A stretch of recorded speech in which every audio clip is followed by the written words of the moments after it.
Hello viewers, you're watching India Today Global with me, Shida Mitra, and this is the time where we bring you the biggest story of the day. And as always, I'm being joined by editor Pranay Upadhyay to decode the story. Now, today's story comes from West Asia and also involves the United States. President Donald Trump has said that he's going to pull US personnel out of West Asia because the region could become dangerous. Now, this is a crucial statement coming in from the US leadership because it comes against the backdrop of US-Iran nuclear talks which have reached a deadlock. And also we have reports coming in saying that Israel is preparing to strike Iran. Now, there are a lot of developments to unpack here. So beginning with this statement itself, whatever Donald Trump says, we have to take that with a pinch of salt. And now he said that he's going to pull his troops out of West Asia. So what do you make of this statement and how do you think it's going to impact the region?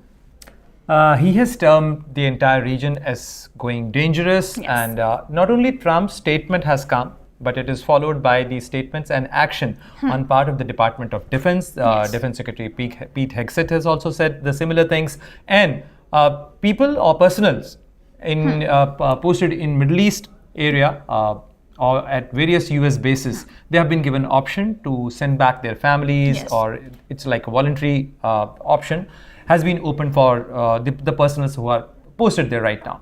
But let us start this conversation with a ray of hope, because this the Oman-led mediation process, the Oman-led peace talks, the nuclear talks between Iran and the United States, the sixth round is slated for the 15th of June. Yes. So on one side, when we were thinking that it has hit a deadlock, so now there is a ray of hope that this can further progress. However, so far, out of five rounds, we haven't reached any conclusion. We haven't reached any breakthrough as far as these peace talks are concerned, and these nuclear negotiations are concerned, because US want complete ban, complete cessation of Iranian nuclear activity, Exactly. and especially the enrichment of uranium. On the other side, Iran says that we are ready to give up our weapon program. The missile program. The missile program, the weapon program, the atomic weaponization program. But on the other side, they said that there is no question of giving up our enrichment program. Exactly. This has come on the backdrop of the recent statement from Mr. Grossi, who's the IAEA chief. He clearly said that it's a question of amount of enrichment. Iran has increased the pace of enrichment, the material which they are enriching. So we are not saying that they have reached to a level where they can produce atomic weapon or nuclear weapons, but the amount of uranium which they have enriched is sufficient to produce nuclear that's very weapons. So concerning. that's a matter of concern. We cannot overlook that. So that is the backdrop of this entire tension, and that's why their possibilities are there that there could be an escalation of military tension there. Also, the CENTCOM chief, Michael Kurilla, Yes. he deposed before the American the House of Representatives, and in the American Capitol hearing, he said that we have presented option before the President of the United States about various strike option against if Iran doesn't concede to a formula fail. or the talks fail. All right. Now, when we talk about United States pulling out its troops out of West Asia, let's also talk about what is the military presence like, how many troops are there posted in which all countries, what is the scenario like currently? United States have been maintaining a large military presence in Middle East area. They have their bases in Qatar, they have military presence in Kuwait, they have their military presence in UAE, so at various places, and they have strong military presence even in Saudi Arabia. So this is the landscape where US has been maintaining a strong military presence for last many years, for many decades for that matter. So exact withdrawal of US troop, all the troop withdrawal, and especially not even in this in the Gulf region, but even in Iraq, Okay. there is a sizable military presence of the United States. And in fact, you would recall, Ishita, that when US carried out a missile strike, a drone strike, and killed Qasem Soleimani, who was a major general of the Iranian military way back in 2016-17. And even at that point of time, there were tensions, Yes. like in 2019 and 2020, around that area, at that timeline. So there were tensions, and even at that point of time, both these countries came very close to military strikes. In fact, Iran carried out military strike against the American bases in Iraq. Exactly. So that is the concern. So that is the concern here. So this could really escalate. All right. Now, when we talk about US and Iran, Israel is a major factor in these nuclear talks and also the kind of escalation we are seeing, right? Because if a strike happens, it has to happen through Israeli side with the backing of the United States, right? Because this is what reports are saying currently. Yes. So, how do you see this Israeli angle here? Because Israel has clearly been in favor of striking Iran as opposed to Donald Trump, who has been favoring dialogue over military action. So what is Israel's current stance over this issue? Look, Israel has been maintaining their stand that they cannot let Iran have nuclear weapons. So is the stand of the United States. However, way back in 2015, US along with France, along with other parties of the Europe, they mediated a JCPOA deal. Yes. That was a nuclear deal, which they entered. But in 2016-17, when President Donald Trump assumed his presidency, he decided to call off that JCPOA deal, and that became a bone of contention and conflict between US and Iran. So that is the backdrop of this entire problem. Now, after coming back to Oval Office, President Donald Trump wrote a letter to Ayatollah Khamenei, who's the supreme leader of Iran, and he offered that US want to have a nuclear negotiation, a new peace deal with Iran. And in lieu of that, US can think of reversing the sanctions. You would also recall, Ishita, that when the day President Donald Trump assumed his second presidency on 20th of January 2025, he signed many executive orders, and he also signed an executive order clearly saying the maximum pressure policy against Iran. So this is the backdrop of this entire problem and the recent peace talks, the nuclear negotiation. On one side, they want to hold this carrot and stick. All right. Now, you mentioned that Iran has clearly said it will not give up its right to enrichment, and it is currently enriching at about 60% capacity, right? Yes. While the US has also clearly said that it will not allow Iran to go nuclear. Then we have another round coming up, the sixth round. How do you think the two sides can reach a middle ground, with such contradictory stance? A lot of contradictions. But let us start with the first contradiction. Do you know that Iran's nuclear program actually started with the US help? Okay, go ahead and explain this to our viewers as So well. way back in 1950s, the then US President Eisenhower, US, after having carried out that bombing of Hiroshima and Nagasaki, US wanted to have this posturing that atoms are for peace. So US initiated the Atoms for Peace program.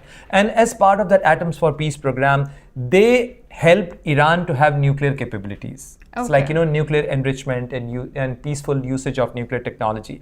So it was US who helped Iran to have nuclear capabilities and nuclear enrichment. So this is the history.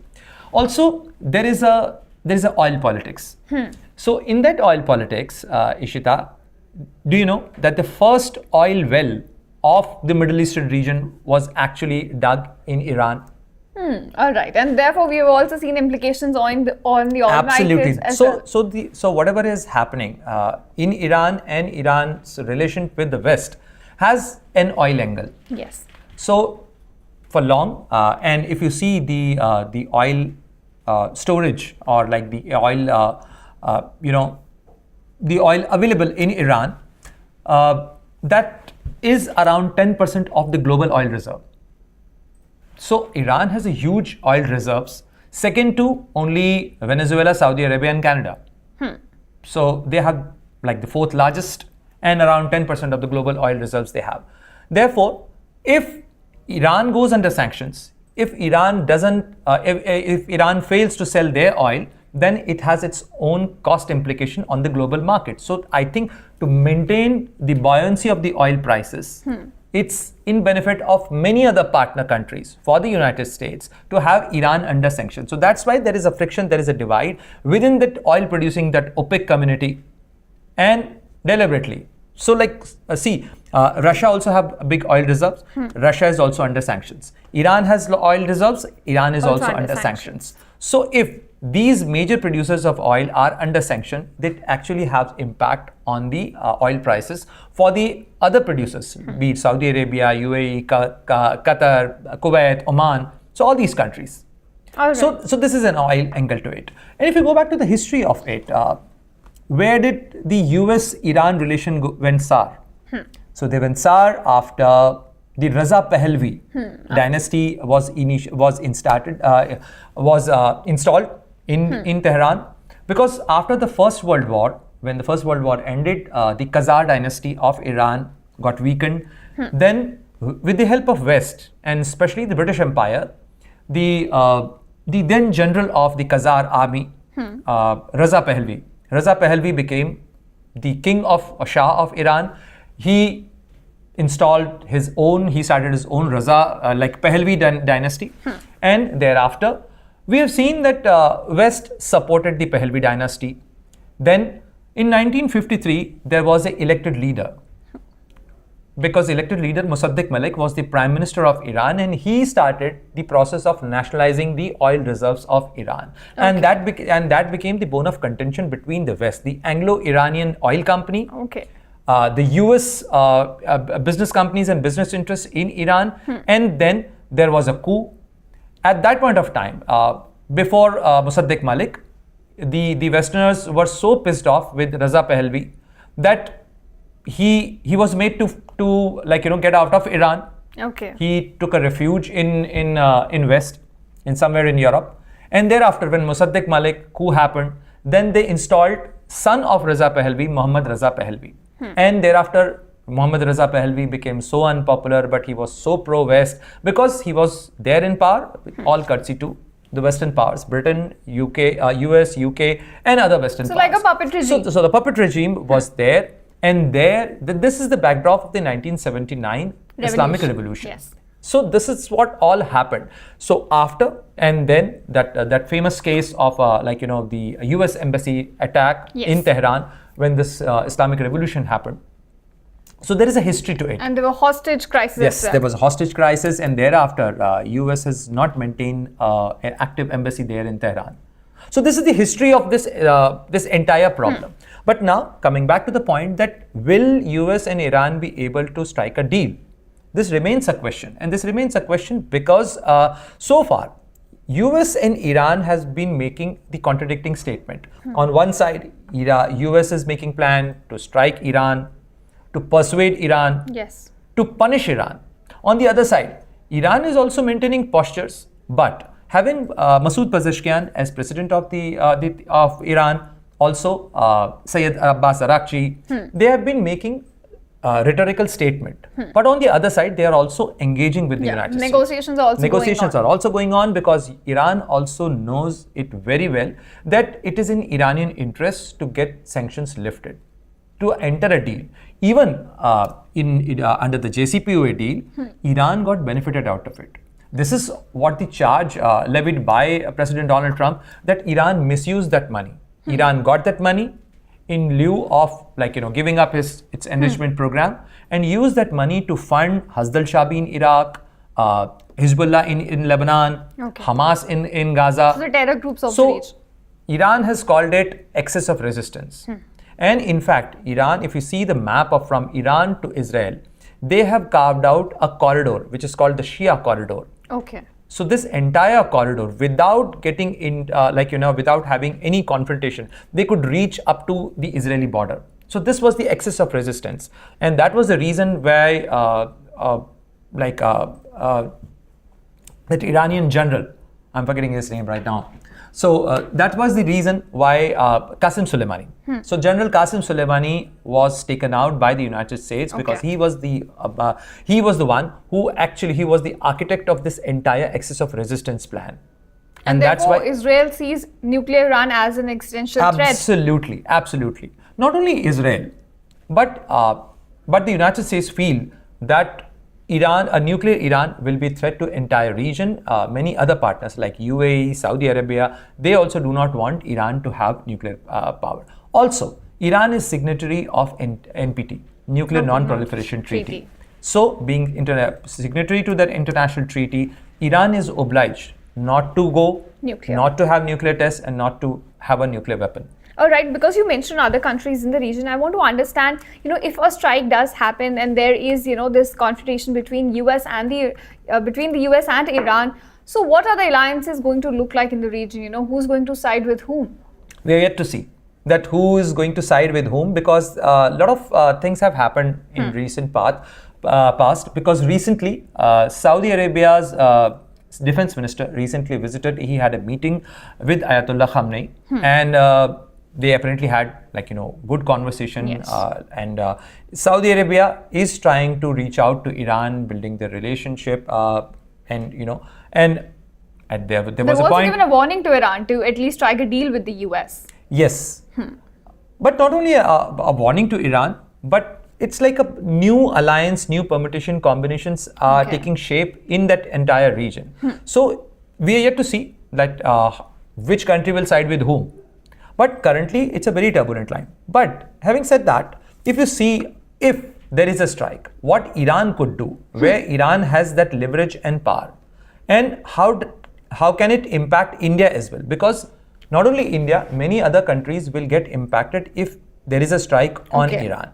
Not because we have our Bandar, we have our Chabahar port Yes. there, we have some number of people there, but this Gulf region, if you see, over 80 lakh Indians are there in that Gulf region. So if there is a flashpoint in that region, then it is going to be problem for India as well. Not only a humanitarian crisis for our diaspora, but also for the energy crisis, because around 80% of our oil comes from that region, that Gulf region. And if you see the map, I want to show this map to you, Ishita. See this map. Yes. So this is the Gulf of Hormuz. Look. So this is the region we are talking about. And so if you see this region, this bend, you can see. Yes. So this region, this band is called Gulf of Hormuz. So this is Persian Gulf and Hormuz Strait.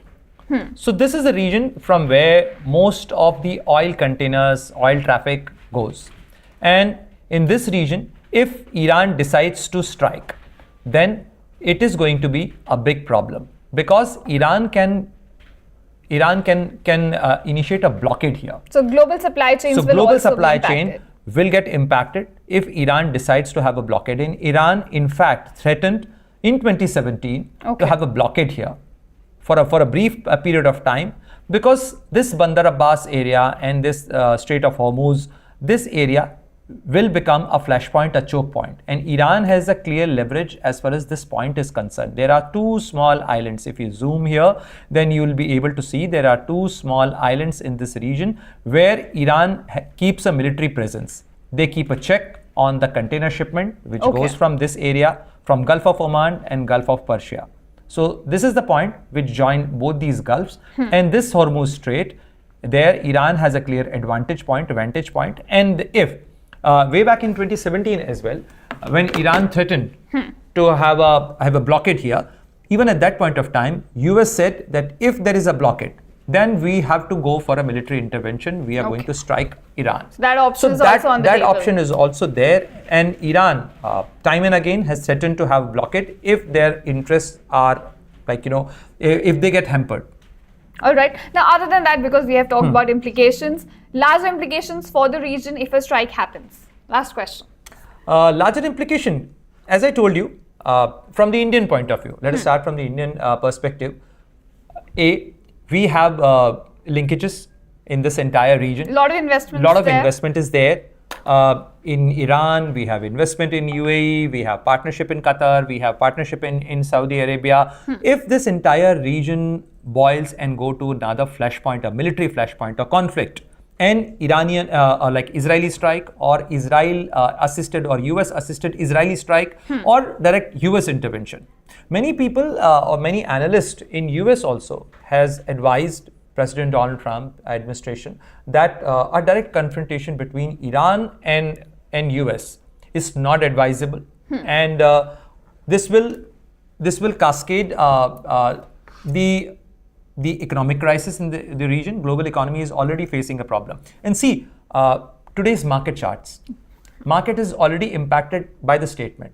When the US president says that this area, this region has become turbulent and we are withdrawing our troops and making it a non-family station, then it has its own implication. People are reading it as a new strike, a new flashpoint coming in that region.